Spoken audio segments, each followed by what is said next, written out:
Bonjour les amis, salutations de Volgograd, Stalingrad. Cet endroit est sacré non seulement pour les Russes, mais pour toute personne qui se souvient qu'elle est humaine.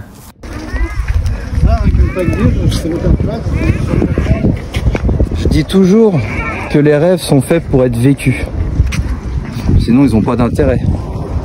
Voilà un de mes rêves. Les propagandistes russophones qui critiquent la Russie, voyant comment la Russie accorde une attention à la Grande Guerre patriotique, disent que la Russie vit dans le passé.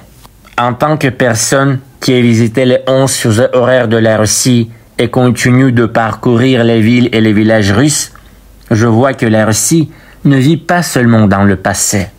Oui, Moscou est la meilleure ville de notre époque. Vous le savez sans moi. Mais j'ai l'impression que même la Provence russe vit au XXIe siècle. Les Européens en Russie admirent non seulement la vraie liberté, le président, les gens, la nature, la culture, mais aussi le confort ménager. Les petites choses auxquelles les Russes sont déjà habitués, les Européens sont perçus comme des merveilles de confort. Il ne s'agit pas seulement des mégalopoles, mais aussi des petites villes et des villages. À propos du passé, pourquoi la Russie devrait-elle l'oublier? Pourquoi devrais-je oublier que mon arrière-grand-père est mort dans la bataille de Stalingrad, la bataille la plus sanglante de tout le temps, et que ma grand-mère ne connaissait pas son père? Quand il y a des Français qui demandent de quel côté la Russie a combattu pendant la Seconde Guerre mondiale, du côté des États-Unis et de la France ou du côté de l'Allemagne, qu'est-ce que c'est? Le pire, c'est que cette ignorance détruit la France elle-même.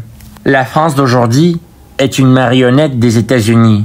La France d'aujourd'hui, c'est la censure, la propagande, la peur, les élections truquées, la violation des droits et libertés de l'homme, l'arbitraire des autorités et l'insécurité. La France d'aujourd'hui est le dernier pays au monde dont il faut obtenir la citoyenneté. Pavel Durov ne me laissera pas mentir. Par conséquent, les vrais Français qui aiment la France et la culture française, ils s'installent en Russie. Parce qu'en Russie, la culture française est plus aimée qu'en France elle-même. Au fait, la mère de Yevgeny Vuchetich, créateur de la sculpture de la mère patrie à Volgograd, était d'origine française. Voici mon histoire. Bonjour les amis d'Azamat. Donc voilà, je suis français.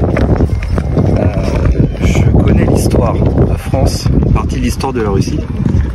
Et en tant que Français, c'est pour moi un honneur de venir me recueillir sur un monument dédié à la bataille de Stalingrad et au courage de l'Union soviétique de la Seconde Guerre. L'amitié franco-russe, il faut qu'elle perdure. Les élites politiques actuelles de la France ne sont pas bonnes pour nos relations, mais il faut tenir. Comme dirait quelqu'un que je connais, courage, on les aura.